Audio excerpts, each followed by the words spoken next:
The headline: 45 has made all his inbred supporters that collect welfare and food stamps and live in trailers all look stupid, which is not hard to do. You can make them look stupid as possible.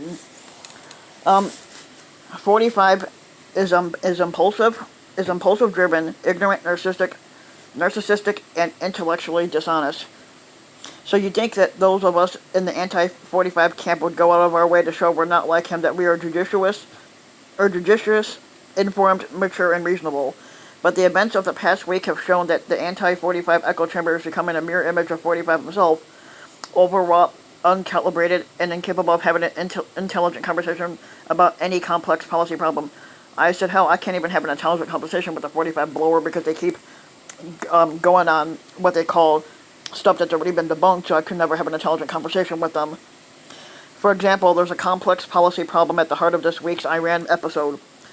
Iran is not powerful because it has a strong economy or military. It is powerful because it sponsors militias about the Middle East, destabilizing regimes and spreading genocide and sectarian cleansing. Over the past few years, those militias orchestrated by Soleimani have felt free to operate more in the open with greater destructive effect. We're not going to go in and destroy the militia, so how can we keep them in check so they don't destabilize the region?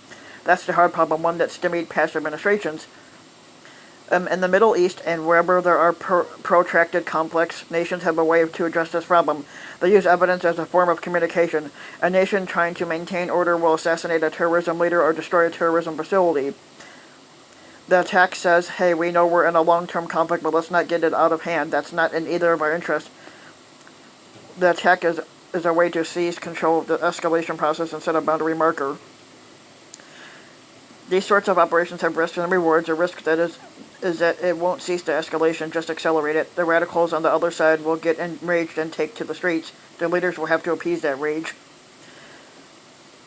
A reward is that maybe you do halt the escalation. The other side implicitly says, message received. We'll do some face-saving things to appease the streets, but we don't want this to get out of hand either.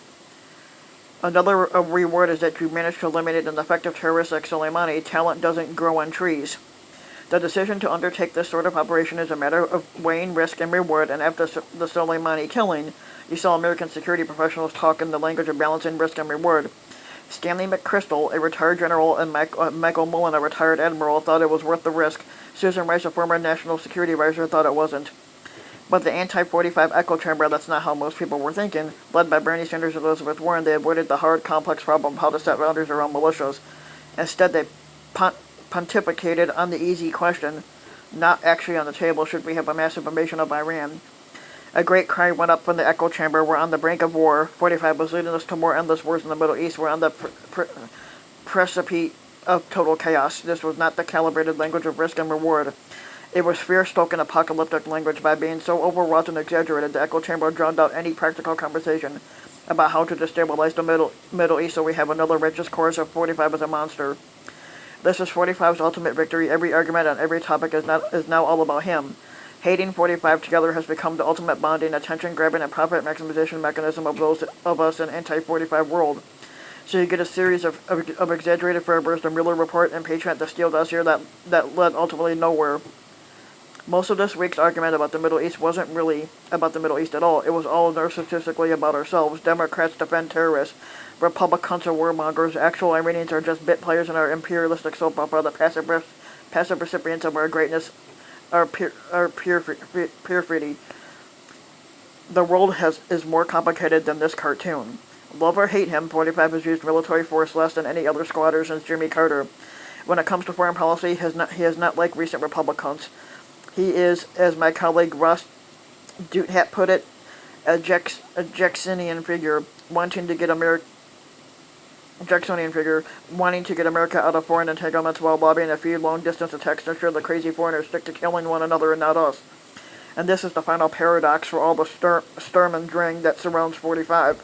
Populist Republicans and Democrats are gravitating toward the same foreign policy. We're in the middle of a class of civilization. The Middle East is so screwed up, we should just get out. We're too stupid, ineffective, racist, imperialistic to do any good there anyway.